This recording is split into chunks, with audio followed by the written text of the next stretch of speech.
The Tragedy of Cinema podcast is intended as a family-friendly program that by extension strives to be inclusive to all people regardless of their ethnicity, gender, creed, or any other identifying factors in this incredibly diverse world of ours. With that said, some of the films we discuss may contain serious subject matters or have content considered morally objectionable by today's standards.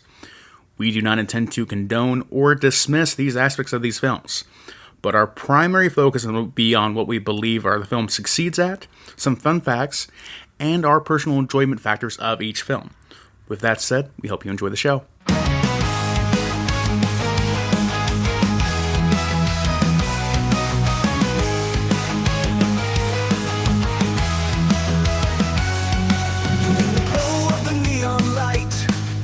Jimbo and Bond take flight. 80s dreams are its delight. In the realm of black and white, movies and TV flow through the stories we all know. Silver screen tales unfold in the magic they bestow.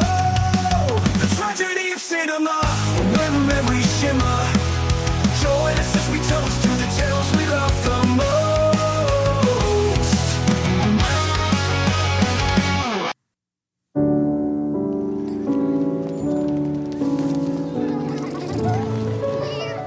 I know it's hard, but we're all having to say goodbye to our friends for the time being. Moving? Where to? The thing about being a soldier is that if your country needs you to go somewhere, you'll go. Think of it as an adventure, like in one of your books. Children, look. Our new home.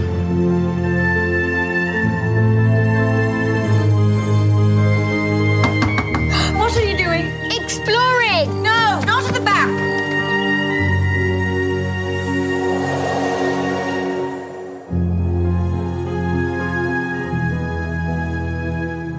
Hello. How old are you? 8. Me too. Why do you wear pajamas all day? The soldiers. They took all our clothes away. My dad's a soldier, but not the sort that takes people's clothes away. That one there, 2 there. This one. No, that one. Here. No. It's a work camp. They're in there because they're the enemy. The enemy? All you need to know about my work here, Bruno, is that it's very important to our country. The work your father is doing here is history in the making. Is everything all right? We can't find Papa. I'm a soldier. Soldiers fight wars. That isn't war! It's a vital part of it. We're not supposed to be friends, you and me. We're meant to be enemies. Dad's a good man. Of course he is.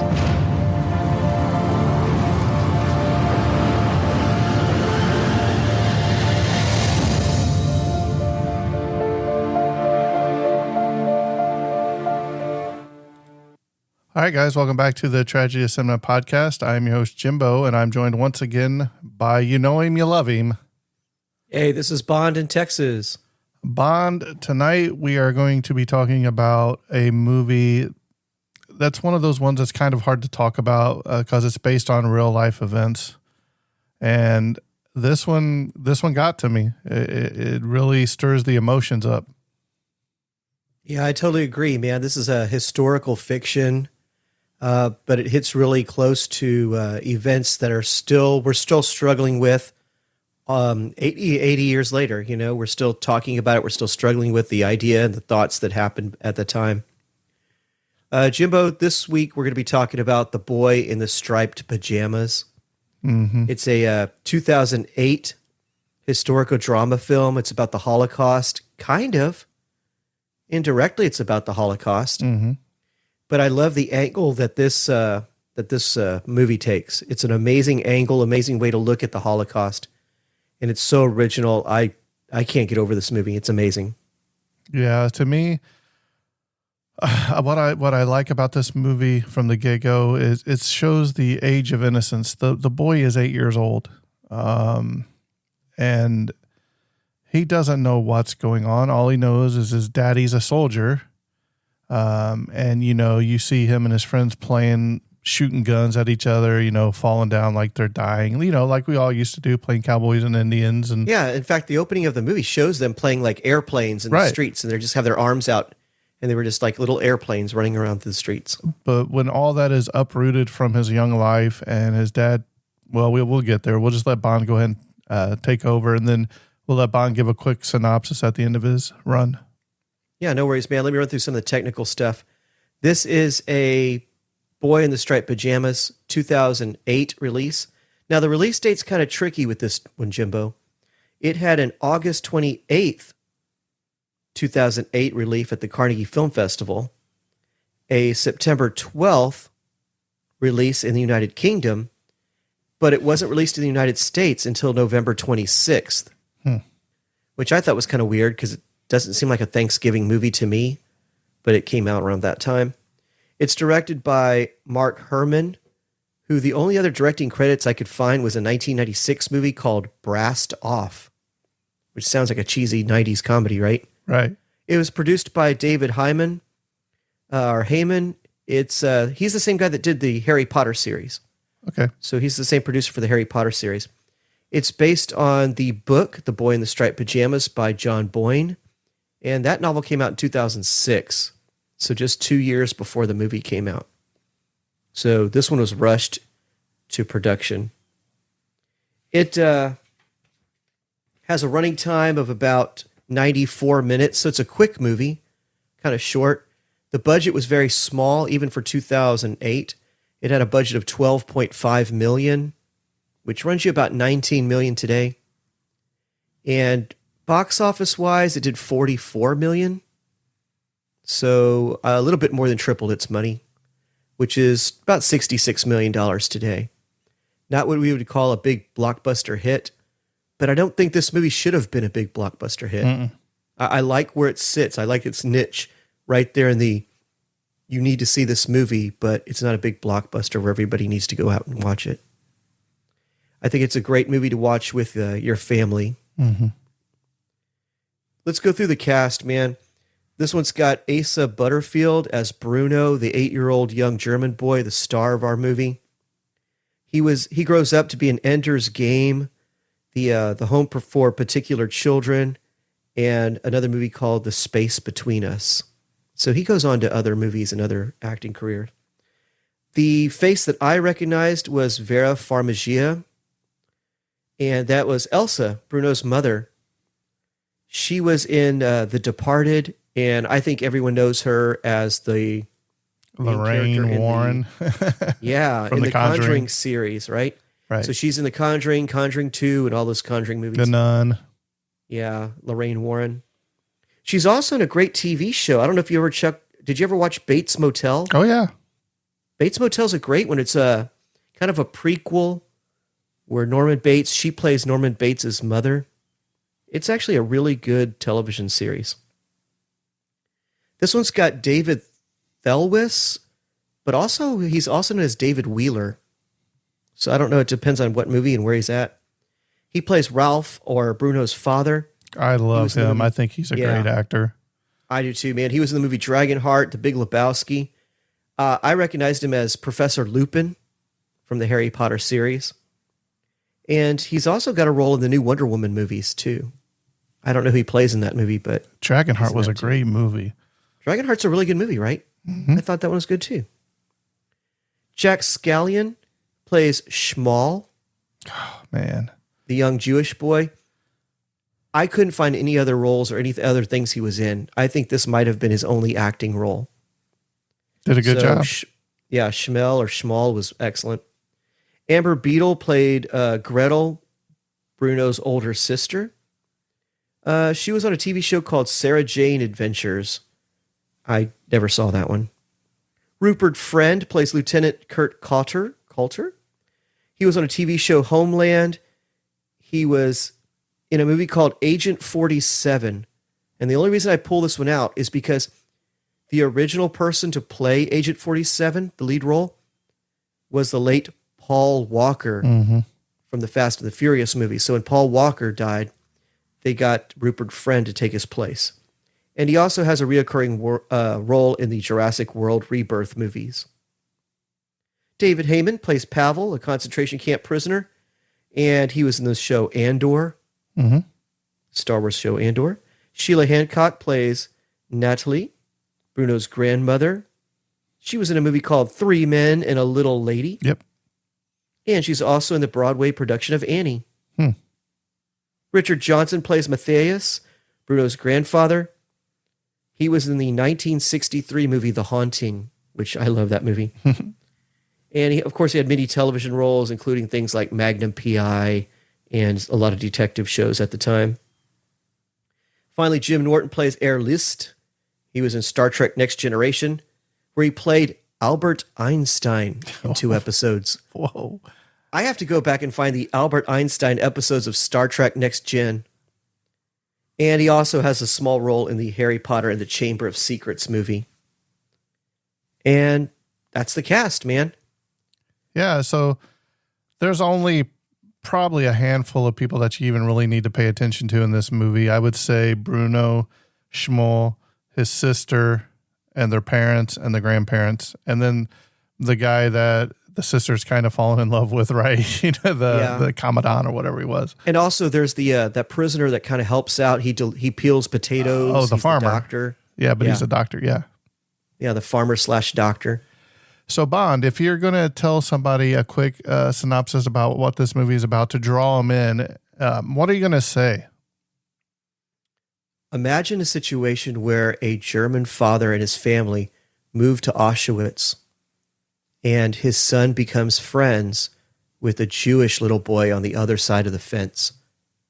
It's a focus on the innocence between the two boys and the reality that's hidden underneath. And the ending will break a grown man's heart. Yeah. And we'll talk about that. So let's just talk about the movie for a little bit. So like I said, the Bruno and his friends are out flying, got their arms out like they're flying airplanes. But they're in the middle of World War II. So they're flying around, they're playing guns and all that. And Bruno's mom says, hey, we got some news, but your dad wants to tell you. So they go and they sit down and at his father's office, and they're like, hey, I got some good news. We're going to be moving because I'm taking a new position, basically. And he's like, are you still going to be a soldier? And he's like, yeah, pretty much. Yeah, it's kind of a promotion.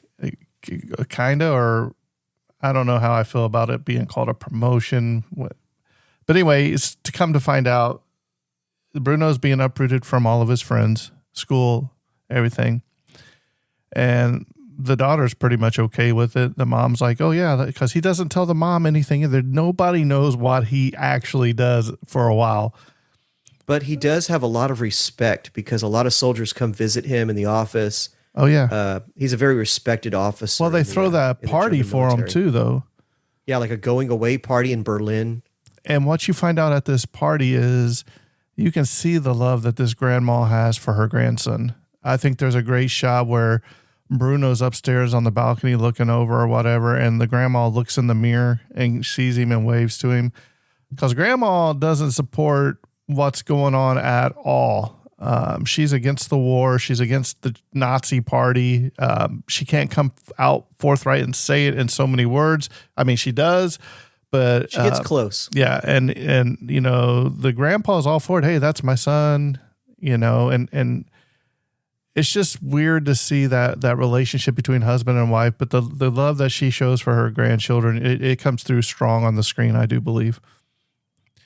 So we're going to move, and we're moving on. So we're moving from Berlin to Auschwitz. But I don't think they call it Auschwitz. Because, the name of the death camp is never mentioned in this movie that they're going to. But history tells us that the only Nazi death camp with 4 crematoria was Auschwitz. So it's safe to say it was Auschwitz. And I'm going to jump to the book real quick because, Jimbo, off air, we were talking about the fact that I read the book maybe like 6 months ago. And one of the things that the book does really well that is not portrayed in the movie is Bruno calls it out with. Yes. My dad's got a new job and out with. And so it's like he can't pronounce Auschwitz, or he doesn't hear it correctly or something. But he goes, yes, my dad is going to out with. And at first, as a reader, you don't understand, okay, what is out with? But then you start to pick up, oh, it's not out with, it's Auschwitz. Yep. And Bond, what is the one thing that Bruno wants to be when he grows up? He kind of wants to be an explorer. An explorer. So he loves to go look at new things, check out new areas. So when they get to their new home, after they do some unpacking, and he has their maid, I guess, helps them unpack. He's checking out the house. He's exploring the house. But what's really cool is he explores the window in his bedroom. He climbs up there and looks out, right? Yeah, the window's really up high. And like you said, he's only 8. So he has to climb up on some boxes, climb up on some things to look out the window. And he can see beyond the trees, beyond the garden. His house is fenced in. Yeah, like it's secured in. Yes. But he can, when he stands up and looks out his bedroom window from the top floor, he can see over all that. And he sees what looks like a farm. Mm-hmm. He calls it a farm. Yeah. So, that the curious Bruno, he comes down, he's talking to his mom, and he's like, Mom, can I go meet the neighbors, see if they can kids? She's like, well, sure. I don't see why there's any problem with that. And she's like, he's like, well, why do the farmers wear pajamas, striped pajamas? And she's like, what? And this is where you meet Patel, right? Is this where he's carrying in some vegetables and stuff? Here you go, ma'am. And you can tell that he's been worked to death pretty much. He's such an amazing actor. How old would you say that Pavel is? In the movie or in real life? Yeah, in the movie, how old is? I'm going to say 72 at least. See, I think he's in his 50s. I mean, but he looks 72. Right. I think he's just so worn out and so old looking from everything he's gone through over there. I think he's really in his 50s. He can barely walk. Yeah. So, but as he's walking out, I don't know if it's this scene or a little bit later, but he notices at the bottom of his work clothes, he sees the leg of the pajamas, the stripes. He's wearing striped pajamas, yeah. Right. So Bruno wants to go exploring. He wants to go beyond and go and his mom's like, no, because she comes to find out basically where they're at. And she's like, Bruno, we got to keep you safe. You can't go out and you can't go see anybody. And he's like, but Mom, I don't have any friends here. I want to explore. So what's Bruno do? Bruno comes out one day and he sees his sister talking to this, what would you say, a young soldier that has some power. What's he? Yeah, is that List the one that has she has a crush on? And he's like, hey, can I get a tire? And he's like, oh yeah, he wants to make a tire. He's like, what? Swing. He's like, I want to make a swing. And this is where you start seeing, he starts, this chief or whatever, he's got plans for that one. He's like, but we got a bunch in the back that you can go search through and find you one. And he's like, matter of fact, why don't I call for, is it Patel? I want to say Patel. It's Pavel. Pavel. He's like, you come over here now. And so Pavel starts, running as good as he can. He's like, I said, hurry up. What are you waiting for? Blah, blah, blah. I'm sorry, sir. He's like, hey, take this back out here. Let the master pick out which tire he wants and carry it back for him. It's like, as you say, sir. So they take off and they go in there and they go to like this little shed, if you will. And in the shed, as old Bruno's looking around, he notices there's a window that's open. So he gets his tire, he gets the tire swing. You see him swinging on this tire several times. Well, one day he gets the idea that his mom's going to town and Bruno is going to explore. Yeah. Well, at first he's only allowed to explore like the front yard. Right. Then he can explore like the back area of the house, but he's still within the fence. Right. He's still within that fence. Oh, I made a mistake. Coulter is the one that she has a crush on. List is the teacher that comes over to help. Oh teach yeah, them yeah. about That history. dude was So it's something actually else, Kurt too. Coulter. He's the Nazi supporter that she kind of has a crush on. Yeah. But yeah, he's only allowed to explore the front of the property and then the back of the property. But eventually, how soon he would you sneaks be out. bored? Within days. They're like, you can play with Because- your sister, right? She's got Yeah, he's 8 years old. He's explored the house. He's got nobody to play with. His mom is busy. His dad is busy. His sister, I mean, come on, it's an older sister. He's got nothing in common with her. right. She doesn't want to play with him because he's just a little kid. So, So he's got like a ball that he plays with, a tire swing. But well, he that's doesn't about have his it. ball yet because he has to go get it in the basement, which is a little bit later in the movie. And that's when he true. goes down That's there, he notices that all of What's Her Head's dolls are down there. And he's like, Oh, yeah, hey, his sister's all your dolls dolls are are down down here. there. And she's like, dolls are for little girls. I'm a woman or whatever. And she starts got she's like outgrown Nazi dolls. propaganda taped up on her wall from the Oh, teacher or yeah. whatever. Nazi youth Yeah. posters on her wall. So, But he sneaks out oh, yeah. and he goes through this forest. Oh, he's having a blast. He's doing his airplane wings and everything again. Yeah, he's exploring the ground. He's finding like little paths that animals have made. There's trees to climb. It's a really great adventure, especially if you're 8. Until he comes up to the fence of the concentration camp. And he sees this little boy sitting down, and he walks up to him. He's like, hey, he's like, hey, he's Yeah.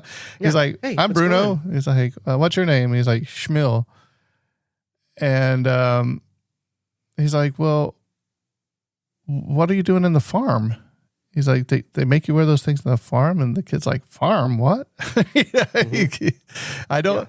Bruno's innocence is so good in this. He doesn't understand what's going on at all. And I really don't think Schmiel knows what's going on at all either. All he knows is he has a wheelbarrow, right? He always goes back. I don't know. The guards not walk that corner of the concentration camp. I thought that was great. Schmiel He has is like this back there super every overgrown day. wheelbarrow. And every time he hears the whistle, he grabs the wheelbarrow and struggles back. on the rocky dirt path to bring it back to wherever he's supposed to be. Right. But So there's like a pile of concrete debris that he hides behind, I guess, to talk to Bruno every time. So Yep. like he goes back there.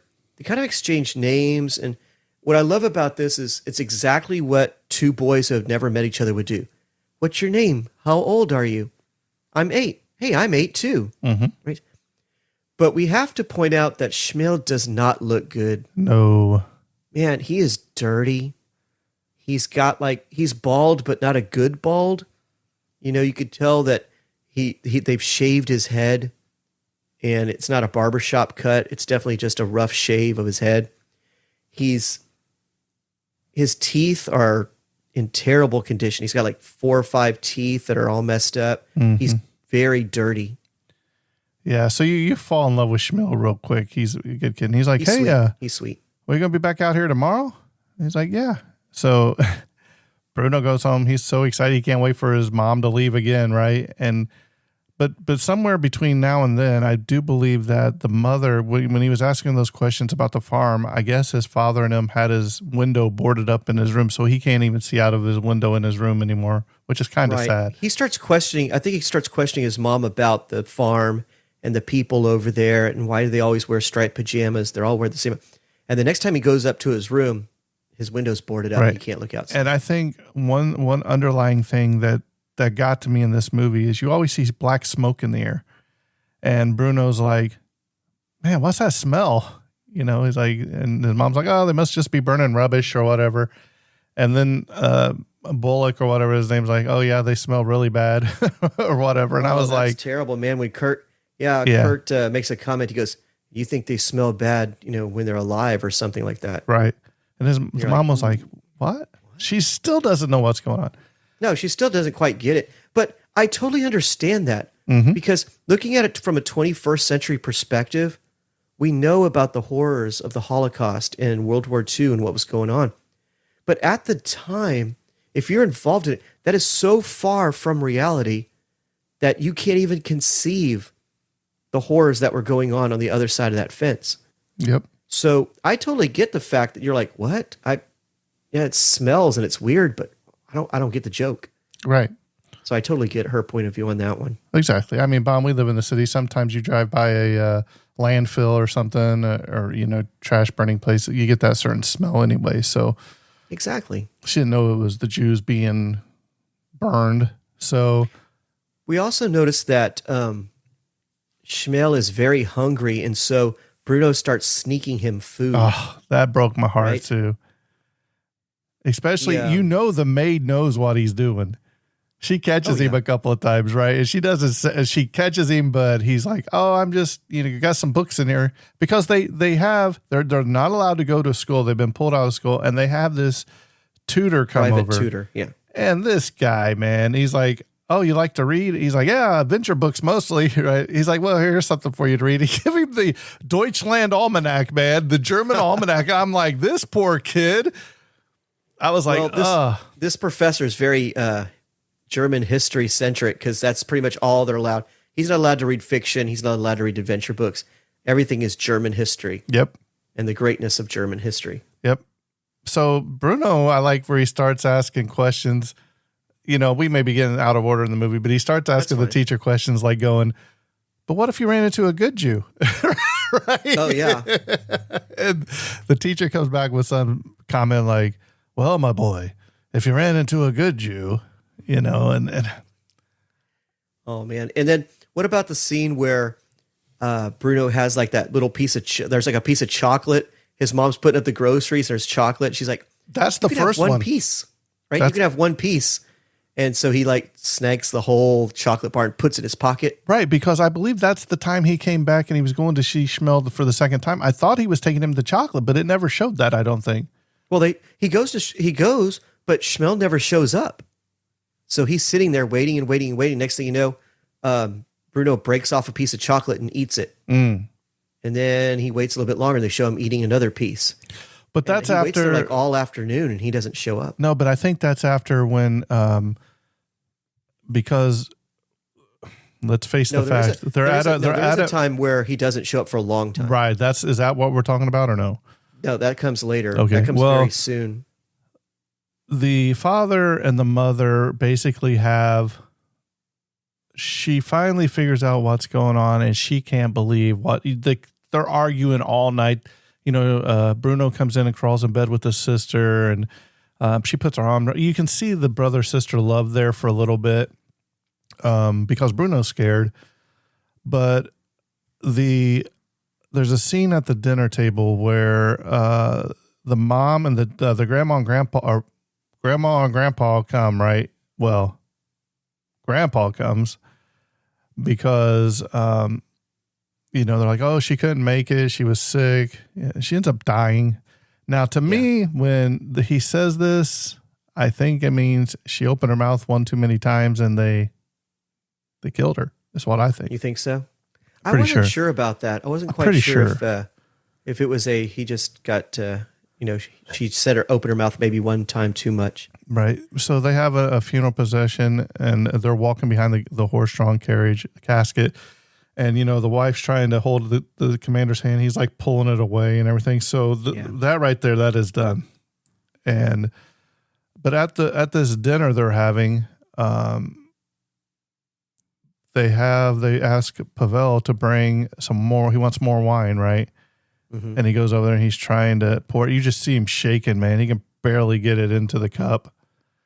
And he does something. What does he do where he goes around the corner or something and Kurt just starts waylaying on him, man, behind like the wall. Well, he spills the wine. He spills his wine. Oh, okay. And so when Pavel spills his wine, he takes him into the other room and just beats him up. They don't show it, but I think it's worse that they don't show it. I think they killed him right then and there. I think they do. Yeah. Because they take him in the other room and just beat him. Because, the next morning or whatever, because Bruno hasn't, or Schmil hasn't been showing up. So he goes in the dining room or something, and there's Schmil in there cleaning the silverware, right? Yeah, I thought that was pretty cool. That was awesome. This is one of my favorite scenes is when Schmel's in there. He's like, "I'm supposed to clean all of these wine glasses because I have little fingers," right? And he's like, "Well, are you hungry?" And he's like, "Yeah," because he's been sneaking him cakes and candy and all this. And so he gives him this cake. This is also a really, really tough scene to watch too, because just when you thought your friend was going to stick up for you, because This is the hardest scene for me to watch. yeah, because he gives him that thing and he's chowing down. Well, here comes old Kurt in again, right? And he says, "What, are we stealing food now?" He's like, "No." He's like, "He gave it to me." He said, "Who gave it to you?" He said, "He did." And he looks, he's like, "Is this true, Bruno?" And he's like, "No, I've never even talked to that guy a day in my life. I don't know who that kid is. He came over and he took it right off the plate." And he's like, "Well, when you get done here, we're going to have to talk about this, right?" And this right here, stealing, man. Ooh. It's not going to be good for old Schmiel. You just know it. And it's the look on Schmiel's face. Exactly. It's the look on Schmiel's face when he looks at Bruno like, "I thought we were friends." And Bruno's looked back, why didn't you speak up? And Bruno, it tore Bruno to pieces too, man. Because he, Kurt escorts him out or whatever, and they shut the door on Schmiel. And I think it's the next day. He's excited. He runs downstairs to the glass cleaning area, opens it up, and the maid's in there cleaning glasses now. Mm-hmm. And you're like, "Oh no! Tell me they didn't. Tell me they didn't." And he goes down to the fence line, the barbed wire fence, to wait for his friend, to look for his friend. He doesn't show up. Nope. Day after day. I don't know how long it was, but it was several days. It was several days. But they have become so close that they were playing chess or checkers. I'm sorry, and Schmiel was like, "Over there, no, that one, no." Oh yeah, and they, no. and Bruno didn't know anything. He's throwing the ball over the top of the barbed wire fence, right? And Schmiel's like, "Don't throw it back." He's like, "I'm gonna get in trouble." He's like, "What do you mean?" Oh yeah, he wanted to play catch, and he's like, No. You're going to give away my hiding spots. What you're going to do, right? So, very, very interesting what's happening there. Schmiel is missing. Do what? One of the things that happens why Schmiel is missing is his father and a bunch of soldiers are watching a propaganda film. Yes. That they've put together about the camp. And Bruno sees it. He's kind of spying on his dad, and he sees the film all about the camp and how much fun they're having, and they're learning, and they're taking classes. And they can go to the cafe. Yeah, and look at all the new games they're playing and all that kind of stuff. Jumping on rocks, right? Yeah, like hopscotch type thing. And I think Bruno right there kind of has a moment where he's like, "That's not what's happening over there." Well, it really becomes fruition here in a few minutes when we have the climax of the movie. So, well, Schmiel shows up. Eventually, he'll show up at the fence, and that's his touching scene too, because his head's down, right, just like he was the first time he met him. Yep. And Schmiel, were you there? I've been coming out there. Are you okay?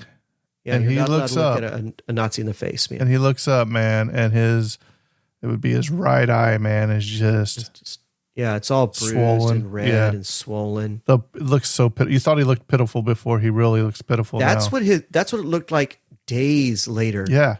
So there's no telling how bad it looked, when it happened or the next day. Right. Because this is, let's say, a week later, and it's still all red and bruised up from the beating he got for stealing a cinnamon roll or whatever it was, a croissant at the house. Yeah. So Bruno said, "Hey, I'm really sorry about what happened. I'm sorry I told him that you stole that." And Schmiel informs him that my father's missing.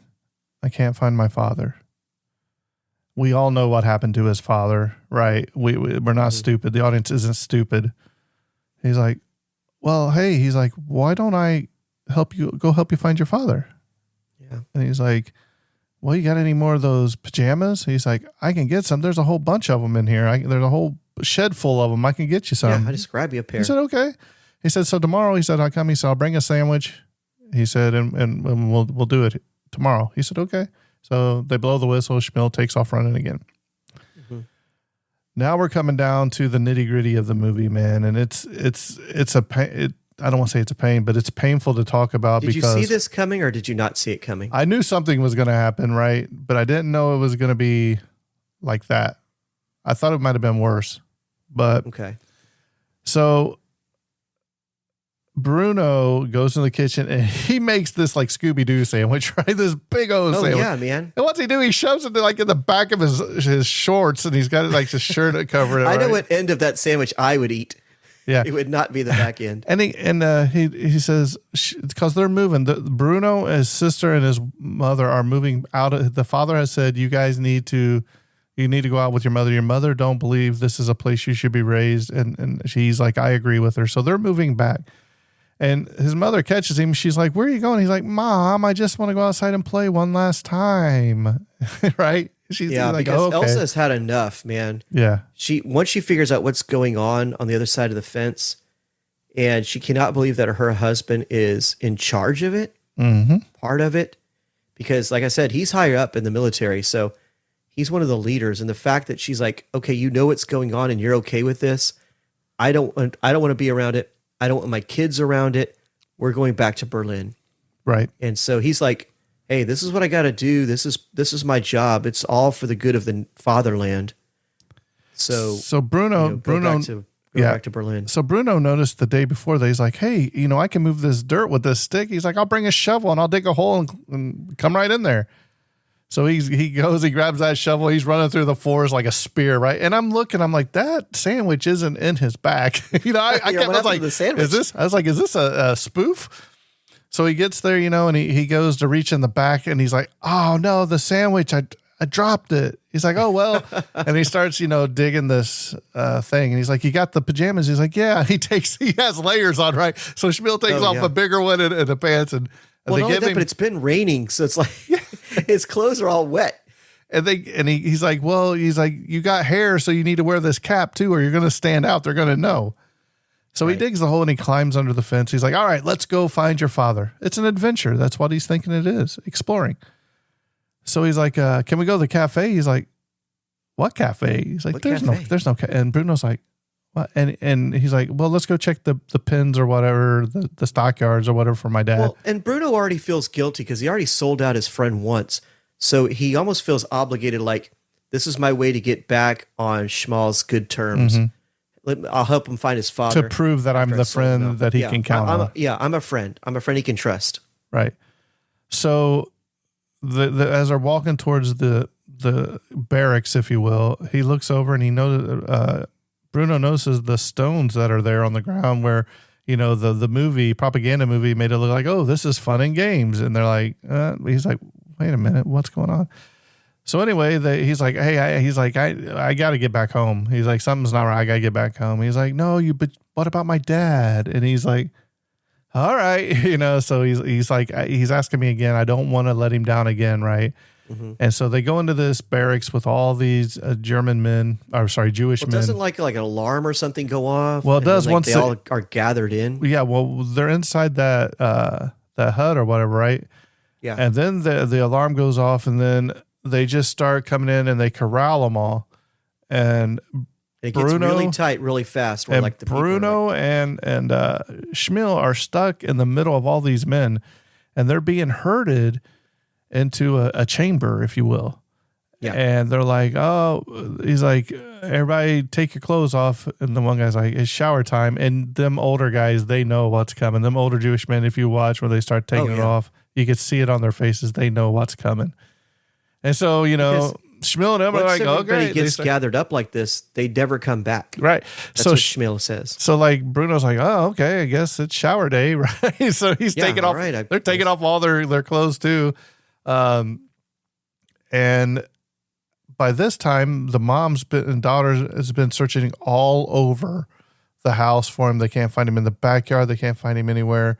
And she busts into the room where Ralph's having an important meeting. He's like, honey, I'm in a meeting. She's like, Bruno's missing. So they all start running through the house. They go out to the shed, and I think it's the daughter notices the sandwich has fallen on the ground because he climbed through the window. So they all start, it's raining. They start all running, yelling his name. They got dogs. They've got a bunch of German soldiers. They're all going through the desert yelling, Bruno, Bruno. And the dad comes upon the clothes of Bruno laying there, and he sees the hole. Well, now he's got to rush around. He's yelling, Bruno, Bruno. He gets in the gate, and as this is going on, it focuses over to Bruno where they've herded him, and they're on the middle. And then you look up and you see from the top this hatch opens. I love the way that was filmed. And this German soldier starting to pour in the the chemicals. The I pesticides? guess that's what you would call it. And yeah, Bruno, they're just poisoned. Yeah, Bruno's mom and sister, because the dad yelling Bruno, and he knows as soon as he looks up at that chamber. I think he knows what's happening. And his mom just has a breakdown right there at the close because she sees it, and she just breaks down in tears right there, and the daughter's right there with her. And the way the movie ends is it starts at the front and it starts fading back, and you start seeing all the pajamas hanging up or on the ground. Oh yeah, that was just a great scene where it's just an empty room and everybody, where when they took off all their clothes, they hung up all their pajamas. There's a room full of just empty pajamas. Yep, and then the screen goes black. Very, very powerful movie. Very, very crushing ending. But that was real life. So let's talk a little bit about the trivia, and then we'll get into our facts and reviews and all that. So, I guess in the as the credit, even though they're named Ralph and Elsa, they're listed as father and mother in the credits as a tribute to the novel, just known as Father and Mother. So, but Vera Farmiga, she did not know about the source novel. She admitted that she had never cried so hard when she read the screenplay for the first time. I feel you, man. It's very, very hard to act out, I'm pretty sure. Rupert Friend initially turned down the role as Lieutenant Coulter because he was shocked by the violent nature of his character. He said, quote, "I mean, it's not particularly flattering to be associated with a group of people who attempted to exterminate an entire race. I'm not a shouty person, and I'm not violent either. The character scared me. But then I realized that was probably the point. It was about putting a human face on these atrocities. However, Friend struggled throughout filming and became withdrawn after shooting the more harrowing scenes." So I'm sure that takes a toll on an actor too, or actress. Bruno's mom is showing wearing her wedding band on her right hand, which in Germany, that's actually the correct detail. They do wear them on the right hand. So I thought that was pretty interesting. I didn't know that. Yep. One of the deleted scenes of the film involves Bruno and his friends encountering a Jewish man prior to him being captured, with Bruno's friends taunting him. This is the same man seen at the very end of the movie, giving the same look towards Bruno as he did before at what would have been the very beginning of the movie, but had the scene been included. The original intention was to bookend the film with this nameless, anonymous man who says nothing, offering instead just a memory or a sad scene and a haunting expression. And no, this man is not Pavel. So I thought that'd been tough to watch too. If you notice, Bond, at the beginning of the movie when Bruno and his friends are doing the airplane, you see some Nazis loading up some Jews into the back of a truck. One boy is being lifted up by his father. This is implied to be Schmiel, as the boy strongly resembles him. So I didn't put that together when I was watching it either. I didn't think that was him at all. Nope. So that's interesting if it was. James Horner insisted on playing the piano personally for this film soundtrack, such as he was his connection to the source material. This film was shot on location in Hungary. Vera, she's the only American actress in this entire movie. And James Horner also slashed his usual fee for doing this, the score for this too. So, David Thewlis would hit the gym every morning prior to filming to help him get in the mindset of a soldier. Even if he had a 5 a.m. start, he was in the gym since 4 a.m. That's pretty impressive, just to get the idea of dedication, routine, of discipline, those kind of things. Yep. Just a few years earlier, David Thewlis had been approached about playing Hitler. He didn't get the chance to do it, but had little qualms about taking on the role of a high-profile Nazi. So he's like, sure, whatever. Bruno's hairstyle closely resembles that of course, Adolf Hitler. If you pay attention, that's kind of interesting too. In the film, Bruno is 8 years old. In the book, he's 9 years old. That's another small little difference there. Here's something, Bond. Maria the maid, Lieutenant Kurt Coulter, who was the chauffeur, Bruno's sister Gretel and Bruno's mother Elsa share the same first names as Julie Andrews, Dwayne Chase, Kim Carruth, and Eleanor Parker's characters, respectively, in The Sound of Music in 1965. The latter 3 and 4th and 7th Von Trapp children and Baroness Schrader. So I thought that was pretty interesting too. One difference between the book and the film is that at the end of the novel, Bruno dies in the gas chamber with Schmiel without his parents knowing where he is. He's considered missing for months, and his family goes through various stages of mourning, wondering what happened to him. It's not until some time later that his father discovers his clothes outside the camp, realizes the fence is weak where Bruno got in, and traces his son's footsteps into the camp. That's where he puts together what must have happened. In regard to shooting the final scene, director Mark Herman remarked, "It was a nightmare on many levels. We probably had more lawyers than filmmakers. We had all of the legalities of kids and amongst grown-up naked people." So I'm sure there was I didn't think about that. I didn't either, but I'm sure there was probably some legal loopholes you had to, jump through. Some parts of the story are based on that of Rudolf Heuss, a 2-time commander in Auschwitz. The name Ralph is a play on the names. His wife did not want him, quote, in bed after realizing what they were doing in the camp, whereupon he was unfaithful with the maid. The house in which this film was made looked remarkably like the house close to Auschwitz. His rank, lieutenant colonel, is the same as Host's had at the time. In real life, however, Host had 4 children, and of course what happened in the movie did not happen to the Host family. So Mark Herman deliberately shot the crushing final scene last, mainly to spare the feelings of his 2 young stars who found the scene rather distressing. And I can imagine being 8 years old going through that. Well, not only that, but I think you almost have to film that scene last. Oh, yeah. Yeah, you don't want that to be, hey, let's film this scene first, right? Yeah. Grandmother being sick and soon after her death is a kid-friendly way to say she wasn't a party supporter and was arrested and then killed. So maybe they toned that down just for the kids. What about that one guy whose father's loyalty was questioned at the dinner? Yeah, that was the chauffeurs. Remember? It's like, oh yeah, the chauffeurs. And that's why. Hey, so where's your father now? Oh, he teaches in Switzerland. He's like, well, do you think you could find him? Right at He's the like, beginning of the war, huh? Yeah, he said, do you think you could find him? He's like, how am I going to find him? He's in Switzerland. It wasn't soon after that the chauffeur was no longer around, right? No longer their driver. You think they killed him? I don't think they killed him. I think they just dismissed him. Yeah. I don't think they killed him. All right, Bond, that's all the notes and trivia I had. There wasn't very much for this movie, so we'll go ahead and let you get your thoughts, feelings, ratings. It's almost wrong to pick a prop for this movie, but I guess we can do it. So go ahead, Bond. Yeah, no big deal, man. Like I said, there are bits and pieces of this that are like the movie and parts that kind of strayed. In the movie, they have Hitler come over for dinner. Like he visits the camp, but Bruno calls him the Fury instead of the Fuhrer. He goes, some guy named the Fury is coming over for dinner.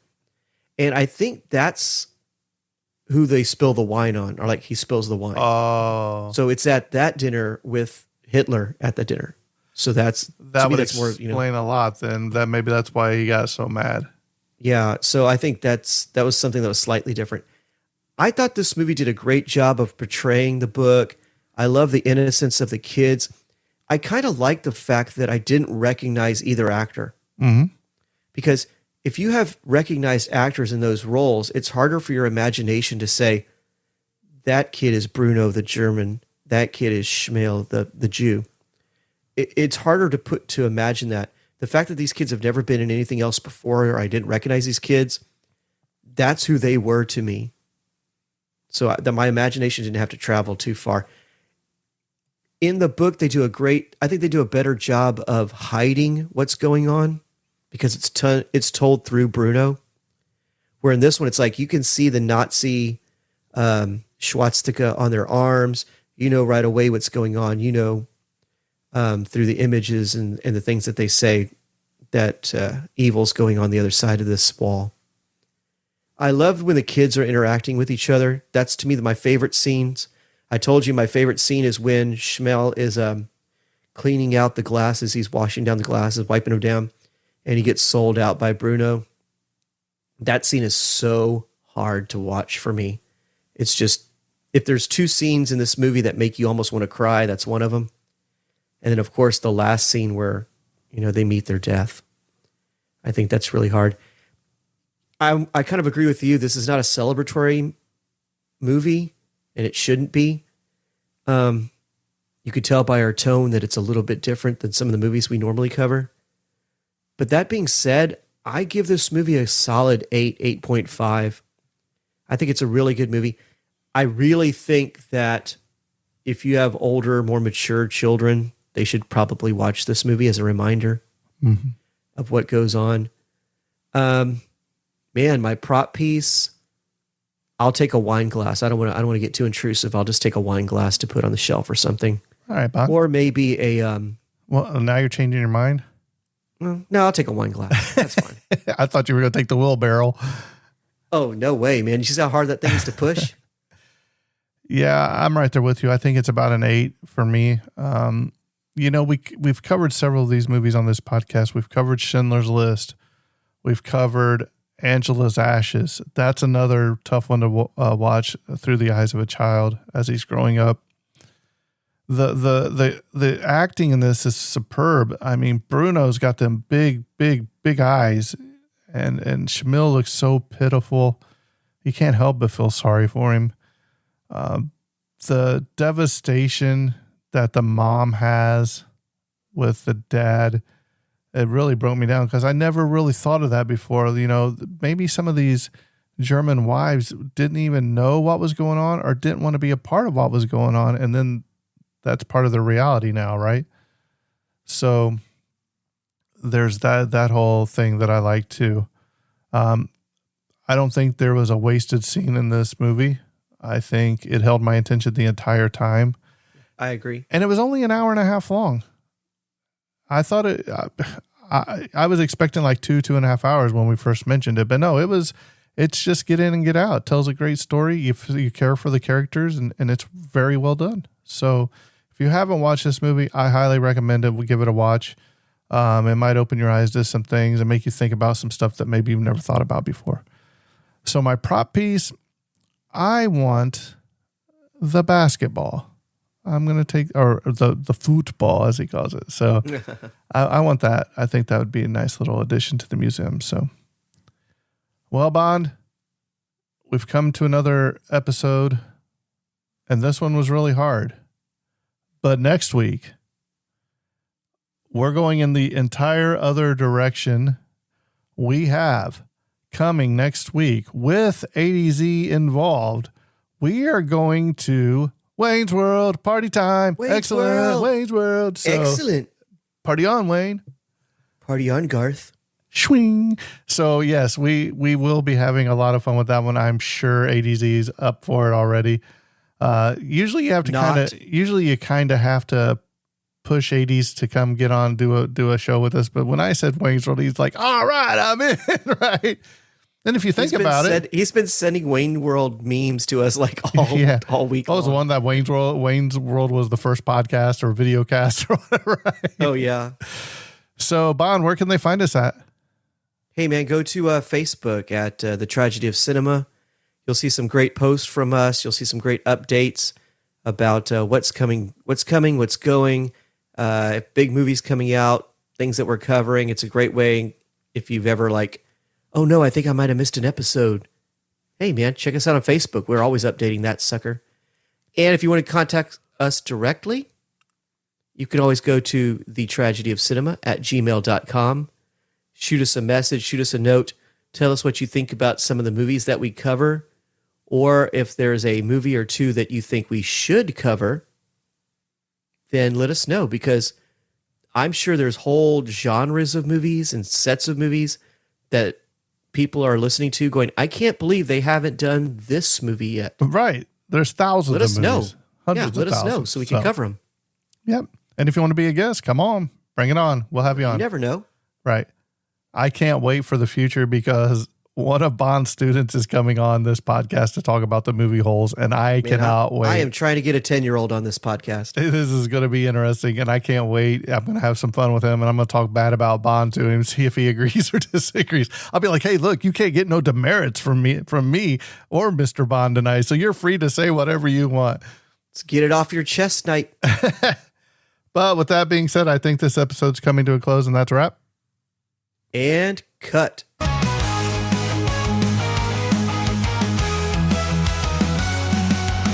tragedy of cinema, where memories shimmer. Join us as we toast to the tales we love the most. The tragedy of cinema, where memories shimmer. Join us as we toast to the tales we love the most. Those we love the most.